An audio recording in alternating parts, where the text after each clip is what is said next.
A fundação de Bragança Paulista, 15 de dezembro de 1763, como as escritas nos apontam, como que foi? Segundo os historiadores antigos, os documentos, entende? Houve uma doação de terra pelo casal paulista Antônio Pires Pimentel e Inácia da Silva Pimentel. Os livros antigos, os manuais antigos, os historiadores referem-se ao casal como casal paulista e não atibaiense. Então eu ainda sigo casal paulista, sigo o que diz os autoridades. Eles vieram para Bragança, alguns estudantes em trabalho de faculdade inventaram a história que a doação foi realizada devido a uma promessa feita por Dona Inácia pela doença de Antônio Pires Pimentel. Não tem nada comprovado, não tem nada aprovado.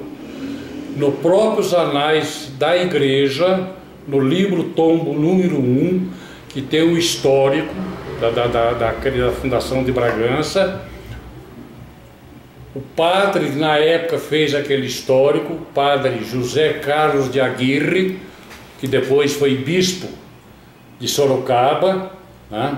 Ali ele detalha bem esse aspecto, não fala nada de doença. E esse amor que eu tenho por Bragança é que eu acompanhei o trabalho de meu pai, que foi jornalista. Meu pai atuou 60 anos no jornalismo de Bragança, 30 na imprensa de São Paulo. Ele foi correspondente da Folha da Manhã, Folha da Tarde, Folha de Noite, que hoje é a Folha de São Paulo. Só para registrar, qual era o nome do seu pai? Zeferino Vasconcelos Filho. E a característica do papai é a seguinte: a escrita dele era tudo a lápis na orelha, rascunhava no lápis, e a máquina dele, Érica, datilográfica, que eu tenho até hoje, era com dedo só. Barato. O ciclo do café foi importante para o desenvolvimento de Bragança Paulista? Sim, nossa mãe, foi demais esse desenvolvimento, porque tudo que Bragança teve no passado, você percebe que surgiu na época do ciclo do café. O próprio Teatro Municipal, o Teatro Carlos Gomes, foi formado por 3 capitalistas plantadores de café. A estrada de ferro que veio para Bragança, no início, eram todos os diretores, os homens que trabalharam por ela, eram todos capitalistas e plantadores de café. O telefone, a Companhia Telefônica Bragantina, formada aqui, né, por bragantinos. Não tem se a não ser que não tenha uma pessoa de fora, tinha o José Gomes da Rocha Leão, que não era bragantino, mas lutou para que instalasse todos esses benefícios para a cidade. E alguns também que, se não eram bragantino, como suponhamos José Guilherme, não era bragantino, ele era de Camanducaia, falavam em Jaguari, né? Mas sempre morou por aqui e trouxe todos esses benefícios para Bragança. Depois dessa época do café, não foi nem depois de 39, foi após a guerra. Após a guerra, parece que Bragança deu uma revirada. Teve seu apogeu, caiu, depois está se reerguendo, mas está se reerguendo muito lentamente. Cidade e Poesia, esse slogan Bragança é conhecido também? Bragança é conhecida por Cidade e Poesia desde o século XIX. Naquela época, os bragantinos, havia muitos bragantinos que eram poetas, entende? Eram pessoas cultas, que gostavam de se reunir. Nós temos escritores como Carlita de Brito, Major Fernando Vale. Nós tivemos um centro cultural em Bragança. Depois, com o tempo também, tivemos uma associação bragantina de imprensa. Hoje você vê, tem tantas faculdades que nós estamos na cidade, né? E escola de 2º grau, escola de 1º grau. Bragança hoje é quase que uma cidade estudantil. E de uma época para cá, ela começou a voltar os seus olhos para ser uma cidade industrial. E Terra da Linguiça, como surgiu esse apelido? Esse apelido é antigo. Em 1898 veio para Bragança uma italiana que veio morar na zona rural e ela fazia linguiça. Anos depois ela veio para o centro, veio para a cidade. Dona Palmira Boldrini. Quando ela veio para o Brasil, ela era solteira. Ela casou em Areias com um filho de Areias chamado Lindolfo. O casal teve 10 filhos. Uma das filhas que veio para ela, em 1899, quando ela veio para Bragança, ela deu à luz aqui a primeira filha, a Ana. E ela começou, para poder ajudar na alimentação, ajudar na família, ela começou a fazer linguiça caseira. Mas quando ela veio para a cidade, ela veio residir na Travessa Bragantina, que hoje é a Basílio Zequim. Ali ela morou muitos anos. E ali ela fazia linguiça junto com as filhas dela, Iracema, Alaide e Judite. Depois ela veio aqui para a praça. Nessa época, os viajantes, representantes do comércio, quando saíam de Bragança, iam para Minas, para os seus campos, levavam linguiça de presente, né? Ou por algumas reservas. Eram os Calzavarra, eram os Mascaretti, os Januzzi, era praticamente todos oriundos da colônia italiana, quase todos italianos. E nessa época, então, Bragança, de onde é essa linguiça? É de Bragança. Oh, Bragança, terra da linguiça. Então começou daí a fama e o nome de Bragança, terra da linguiça. Alguns, inclusive, falavam linguiça da Dona Palmira, da linguiça da Dona Palmira de Bragança. Vamos falar um pouco sobre esporte? O Bragantino, sem sombra de dúvida, é o maior expoente do esporte da cidade. É o maior expoente da cidade, fundado em 1928 pelo Cícero Marques, né? Mais um outro grupo de bragantinos, o Dr. Aguiar e outros, vários. E disputou muitos campeonatos. Antigamente havia disputa entre Bragantino e Bragança, e São José. Era uma luta ferrenha, o campo era no lava-pés, até que a prefeitura doou o terreno atrás do jardim público, que é o bosque.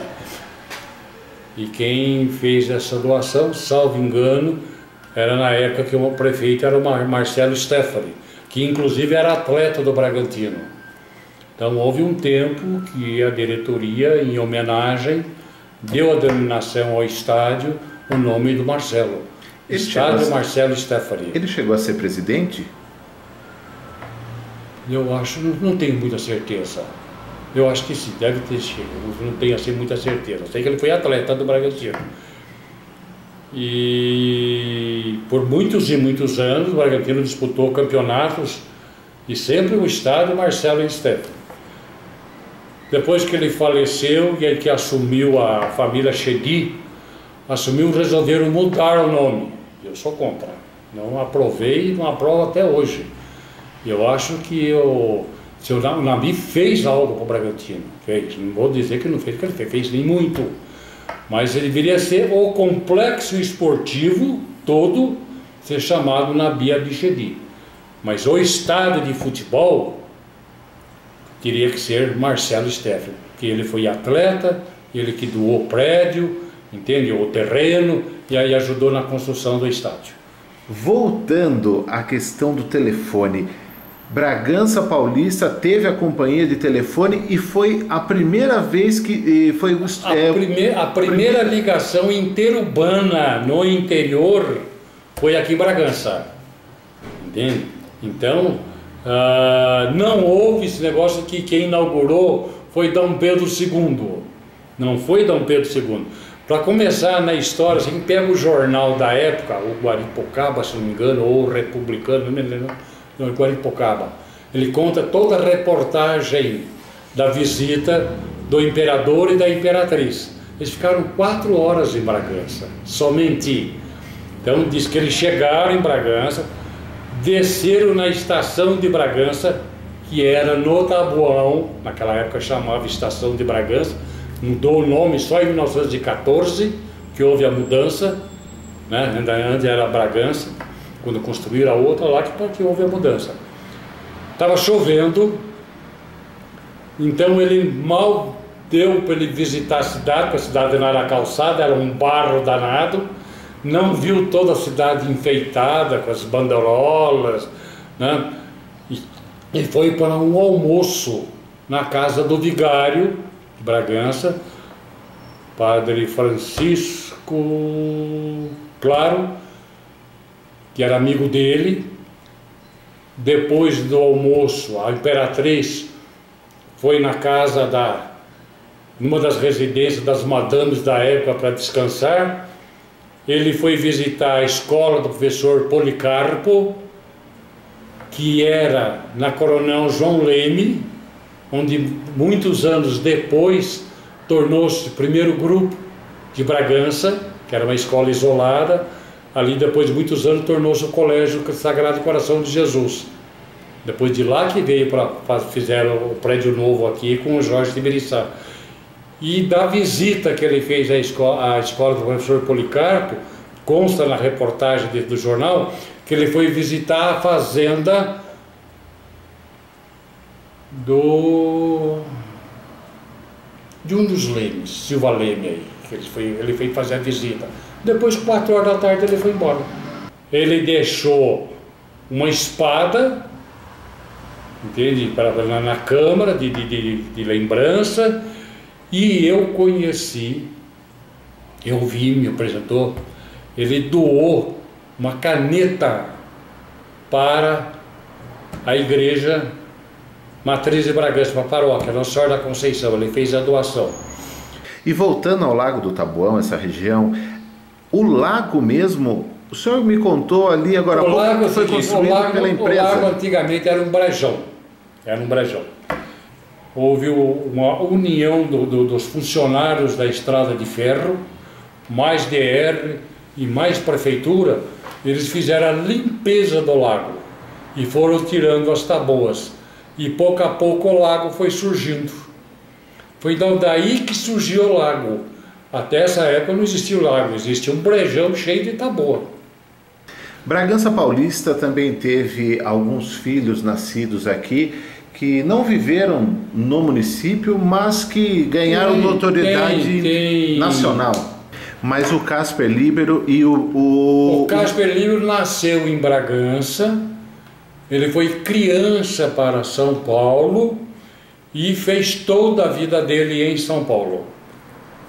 Fundou a Gazeta Esportiva, formou já o jornal Gazeta, e ele tinha muita amizade com o Dr. Aguiar. Então ele vinha a Bragança e ele foi o doador responsável pela construção do prédio da Maternidade Maria Macedo Ferreira, na Santa Casa, junto ao Santa Casa.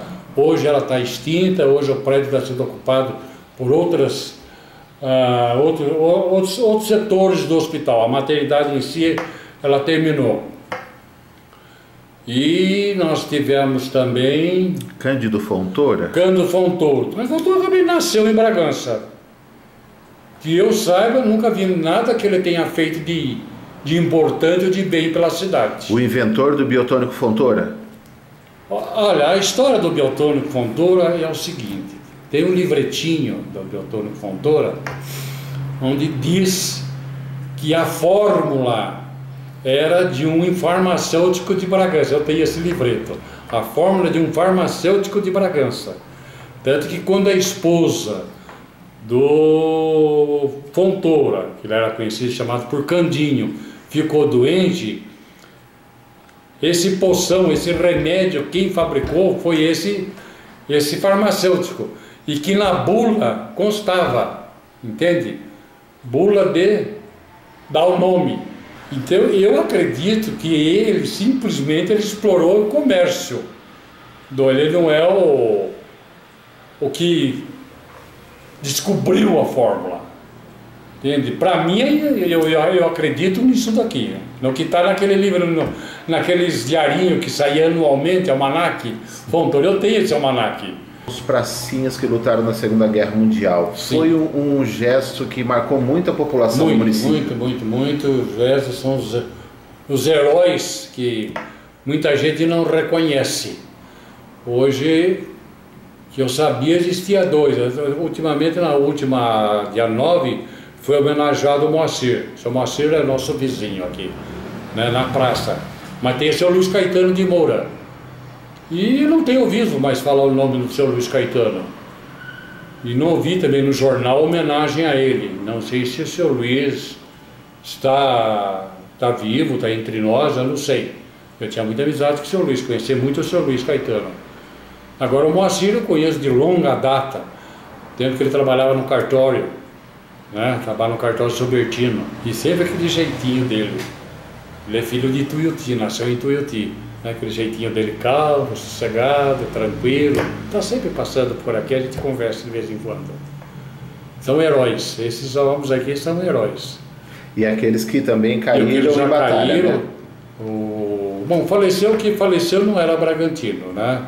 Que era o Basílio Zequim, ele era de Limeira. Mas a família dele era toda, que mora toda aqui, a família dele. Bragança Paulista é sede da região Bragantina. Sim. E vale se destacar que aqui temos a sede da Igreja Católica aqui, da diretoria de ensino. A sede da Igreja Católica aqui foi criado, instalado o bispado. Né? Então nós estamos aqui no bispado, nós já tivemos 4 bispos, né? Já 4 faleceram, tiveram um administrador, foi quando o primeiro bispo ficou doente. Dom Paulino, que era bispo de Jundiaí, administrou a diocese. Então, praticamente um 5º bispo. Atualmente está Dom Sérgio, já há uns 4, 5 anos aqui conosco. E, além disso, Bragança também é sede das forças de segurança, a Polícia Militar, Polícia Civil, tem FATEC. Tudo isso, esses pontos positivos que acabaram agregando no município, tem a ver também com a busca da população e principalmente da classe política de trazer esses benefícios? Sim, a política também ajuda, porque se a política não se movimentar e não pedir, a própria imprensa também ajuda muito, e muito. Né? Hoje, então, as coisas que nós temos, a gente deve à manifestação popular, à imprensa e aos políticos. Como o senhor analisa o momento atual da cidade em relação ao desenvolvimento? Como que o senhor vê aonde Bragança chegou desde lá do passado até o estágio atual? Eu acho que Bragança cresceu no aspecto estudantil, de escola, entende? No comércio houve melhoria, houve melhora, mas ainda tem muito que crescer e muito que desenvolver, e os políticos têm muito que fazer por Bragança.